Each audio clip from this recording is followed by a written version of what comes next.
Now, there's always been a lot of analysis on teams' performance within the red zone. In fact, I think you and I have talked about it quite a Yeah. bit. But in this article, you're talking about scoring from beyond the red zone, right?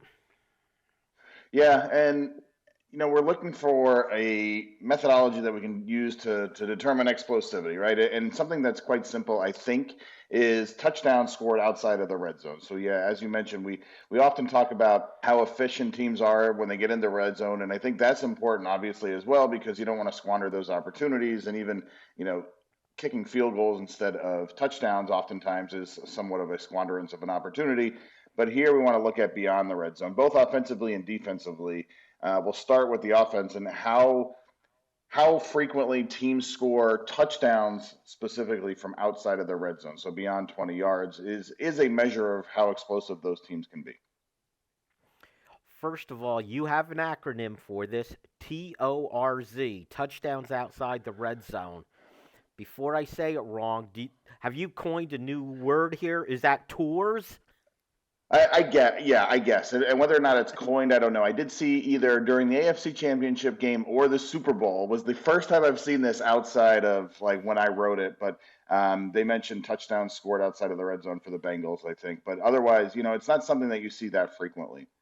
So let's go with TORS and let's go with TORS TM, Nate Wilmot. Okay. I'll keep giving you credit for it whenever I use it. Let's talk about tours and just how much can you correlate points scored overall with how many are scored outside the red zone?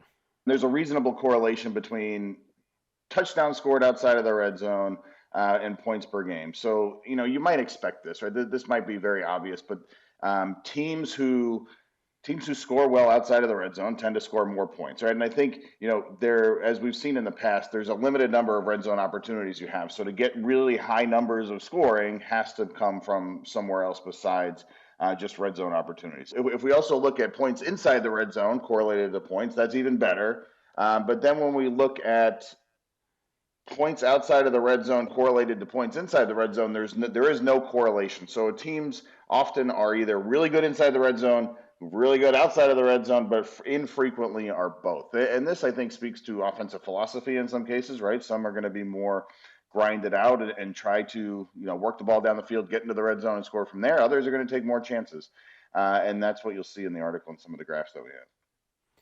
So, what is a typical outside the red zone points to score, and how many points do you need to score outside the red zone to be considered good at it or even Yeah. elite at it?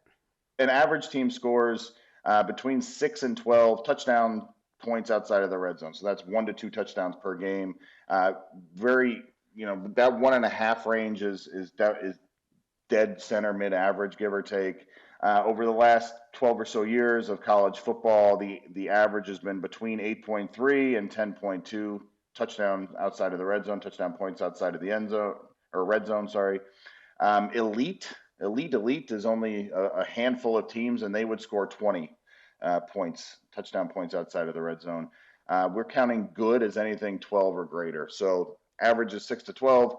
12 or greater is good. 16 or greater is quote unquote great, and then 20 or greater is elite. So once you're up in that 16 plus range, you're really in thin air, and that's somewhere in the range of 2.5 touchdowns from outside of the red zone per game. So it's very, very good.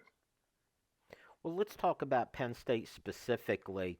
How have they performed Yeah. beyond the red zone scoring? We know that James Franklin always talks about winning the explosive play battle, so you would think this is something he would be good at because he emphasizes it so much.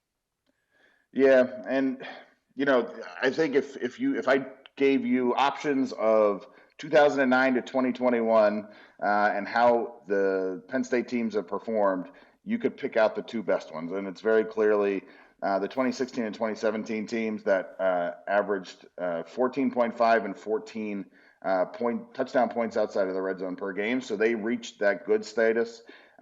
Since then, 2018 through 2021 has been in the kind of average ballpark, ranging between 7.5 and 11.7. Pre 2016, they were, then averaging on fair or poor.